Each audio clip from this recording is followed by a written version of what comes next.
Good morning, everybody. सबको good morning. Today, for a brief moment, we'll look from the Bible and for a short introduction message. एक छोटा सा प्रचार के लिए हम पवित्र शास्त्र में देखेंगे। Heaven records our service for God. जो कुछ भी हम परमेश्वर के लिए कार्य करते हैं स्वर्ग में उसे लिखा जाता है। The way we live will tell what we live for. और जिस प्रकार हम जीते हैं वो बताता है कि हम किस तरीके से जीते हैं। So our lifestyle will be a clear display to God. और हमारा जो रहन सहन है वो परमेश्वर के सामने है। So we will turn our Bibles to Acts chapter 13. और प्रेरितों के 13 अध्याय And we'll read from 1 to first part and first, second and third part of the scripture. और हम देखेंगे कि पहला दूसरा और तीसरा भाग हम पढ़ेंगे वचन में। Acts chapter 13 verse 36. और प्रेरितों के 13 अध्याय और 36 वचन।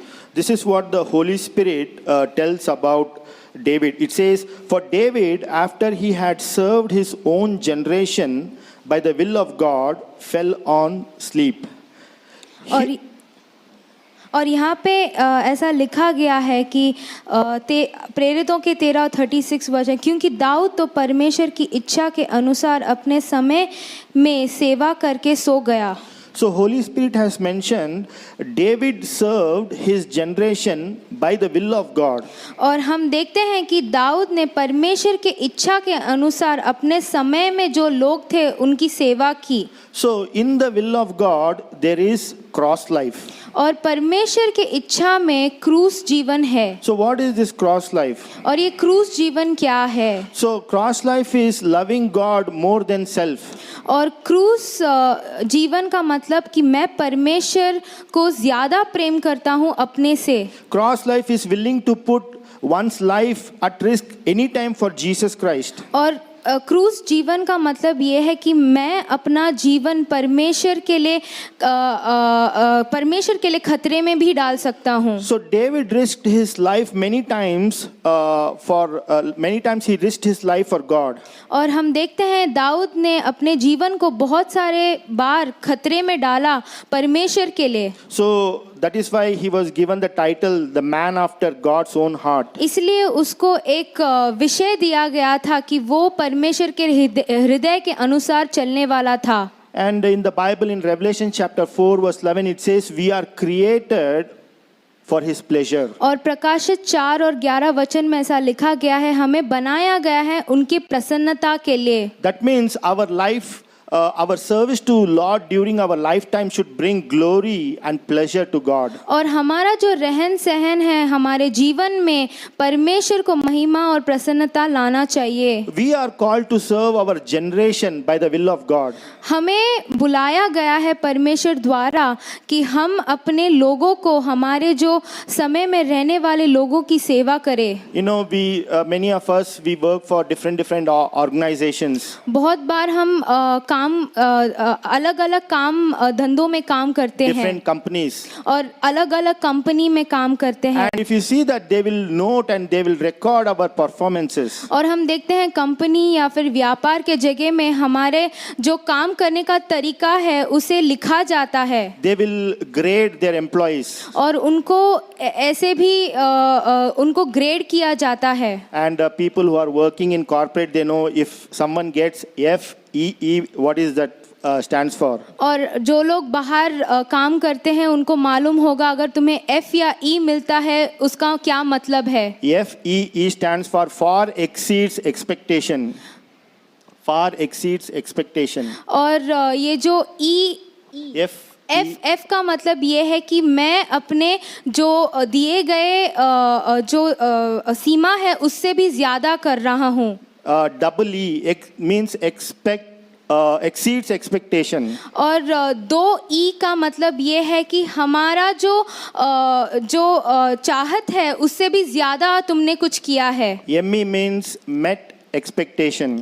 और ME का मतलब ये है कि जितना हमने तुमसे मांगा है उतना तुमने किया है। NE means no expectation. Any का मतलब ये है कि तुमने जो हमने तुमसे पूछा है उसको भी तुमने नहीं किया। GH means go home. GH का मतलब है घर जाओ। Like, you know, in corporate office, they give different titles and they'll grade their employees. और हम देखते हैं कि बाहर के कामकाज में वो अलग अलग विषय अपने लोगों को देते हैं। God gives titles for those who serve God wholeheartedly in their generation. और परमेश्वर भी नाम देते हैं या विषय देते हैं उन लोगों को जो उनके लिए सेवकाई करते हैं पूरे हृदय से। Jesus got the title, the God the Father said, "This is my beloved Son with whom I am well pleased." और यीशु मसीह को भी एक विषय मिला था कि ये मेरा सबसे प्यारा पुत्र है। And Moses got the title faithful servant. और हम देखते हैं मोशे को एक विश्वास योग्य सेवक के जैसे नाम मिला। And Daniel was serving different kings and God gave him the title like he is highly esteemed. और हम देखते हैं कि दानियल को भी परमेश्वर ने एक विषय दिया कि वो सबसे ज़्यादा महत्वपूर्ण है। Cornelius served as a Roman centurion and his prayer and offering was a memorial to God. और कॉर्नेलियस रोम में काम करता था और परमेश्वर ने कहा कि उसे बहुत सारा अच्छा भलाई मिलेगा। Take for example Anna, Simeon, Lydia, Dorcas, all these people are simple people. और आना और फिर सिमियन, लिडिया, ये सारे साधारण लोग थे। And these people, they served God in their generation, and these people, they worked differently. They worked in different categories, but they served God, and God, it was like a blessing, and God blessed their services also. और इन लोगों ने अपने समय के लोग के लिए सेवकाई किया। वो लोग बाहर भी काम कर रहे थे लेकिन फिर भी परमेश्वर के लिए उन्होंने कुछ ना कुछ किया। In the same way, we are also called to serve our generation in the will of God. और इसी तरह हमको भी बुलाया गया है कि हम अपने समय में परमेश्वर की सेवकाई करें। When we serve our generation in the will of God, then we will become a testimony. और जब हम परमेश्वर की इच्छा के अनुसार हम जब सेवकाई करते हैं तब हम एक गवाही बन जाते So हैं। we are basically called for a testimony life. और हमें बुलाया गया है एक गवाही जीवन जीने के लिए। Satan doesn't want any of us to have testimony before God and angels. शैतान नहीं चाहता है कि हम एक गवाही रखें परमेश्वर के सामने या फिर जो दूत है उनके सामने। Satan wants to cripple our walk with God, and he wants us to become lame. और शैतान चाहता है कि हम लंगड़े हो जाए हमारे चलन में परमेश्वर के साथ। And he wants us to take us out of the way. और शैतान चाहता है कि हम उस रास्ते से बाहर जाएं। And Satan is the one who wants to implement, teach self life. और शैतान हमें खुद का जीवन या फिर शारीरिक जीवन सिखाने में बट गया है। So if anyone is serving in his generation in the will of God, Satan has an eye for that person. और जो कोई परमेश्वर के इच्छा के अनुसार चलता है शैतान का नजर उसके ऊपर है। And he wants that person not to serve God but to serve self. और वो चाहता है कि वो व्यक्ति परमेश्वर की सेवकाई ना करे लेकिन अपने खुद की सेवकाई करे। And in the Bible also we see there are people who were serving God in their generation, but when they were tempted, they were, their testimony became bad. और हम देखते हैं पुराने नियम में बहुत सारे लोग परमेश्वर की सेवकाई कर रहे थे लेकिन जब उनके ऊपर प्रलोभन आया था वो पीछे हट गए। Gehazi, take for example Gehazi, King Saul, Judas Iscariot, these people were serving God, but then their testimony got spoiled when they started serving themselves. उदाहरण के लिए गेहाजी, राजा शौल और Judas Iscariot. और यहूदा इस्करियोट को देखेंगे तो वो परमेश्वर की सेवकाई कर रहे थे लेकिन पीछे हट गए। So when the shift from God to self takes place, then the testimony will get spoiled. और जब हम परमेश्वर से अपने आप को देखने लगते हैं तब हम पीछे हट जाएंगे। So how to serve God in our generation?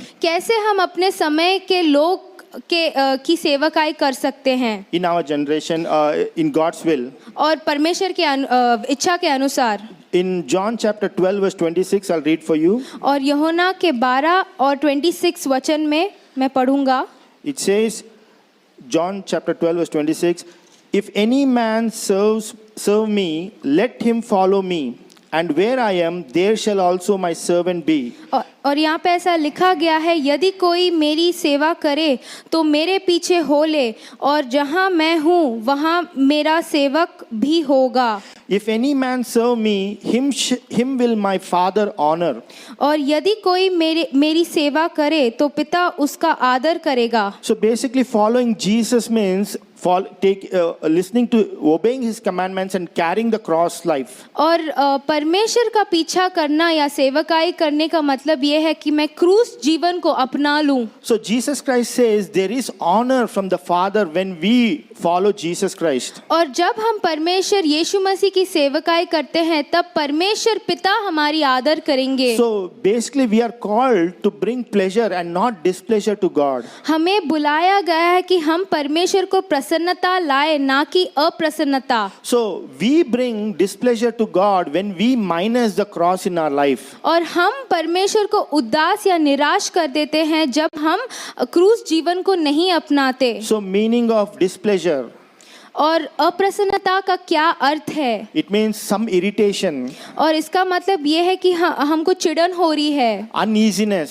और कुछ कष्ट हो रहा है मुझे. uneasiness of the mind and also hatred. मेरे जो मन में है वो कुछ चिड़न हो रही है या फिर नफरत हो रहा है. So that's what displeasure brings to God when we don't serve God, when we don't serve our generation in the will of God. और ये इसी का मतलब होता है अप्रसन्नता, जब हम परमेश्वर की सेवकाई नहीं करते. Jesus Christ said, first and great command is, और यीशु मसीह ने कहा पहला और सबसे महान आज्ञा ये है, thou shall love the Lord thy God with all thy heart and with all thy soul, with all thy mind. कि तुम परमेश्वर पिता को अपने पूरे हृदय से, मन से और अपने पूरे प्राण से प्रेम करो. In Matthew chapter 22 verse 37 to 38, that's what it's written. और मत्ती के पुस्तक में ऐसे लिखा गया है. So this is the first and great command. और ये पहला और सबसे महान आज्ञा है. And if you see in this command, there is cross in this command also. और हम देखते हैं कि इस आज्ञा में क्रूस जीवन भी है. That is why when the rich man, when Jesus told about, when asked the rich man to follow, he refused to follow Jesus Christ and went home sadly. और इसलिए हम देखते हैं कि वो अमीर व्यक्ति, जब यीशु मसीह ने उसे पूछा कि तुम सब कुछ बेच दो और मेरी पीछा करो, वो बहुत उदास होकर घर चला गया. Somewhere down the line, the first and great commandment is replaced without knowing it. और हम देखते हैं कि हमने ये जो पहला आज्ञा को किसी और चीज के साथ मिलाकर गलत तरीके से ले लिया है. So it is replaced with love yourself with all your heart, soul, mind and strength. हमने ऐसा कर दिया है कि हम ऐसे कहते हैं कि अपने आप को अपने पूरे मन से प्रेम करो, अपने पूरे प्राण से, अपने पूरे मन से प्रेम करो. So God wants us, each one of us, not to love ourselves but to love Him and serve our generation in the will of God. और परमेश्वर चाहते हैं कि हम परमेश्वर की इच्छा के अनुसार परमेश्वर से प्रेम करें और उनकी सेवकाई करें. God bless this portion. परमेश्वर इस वचन को आशीष दे.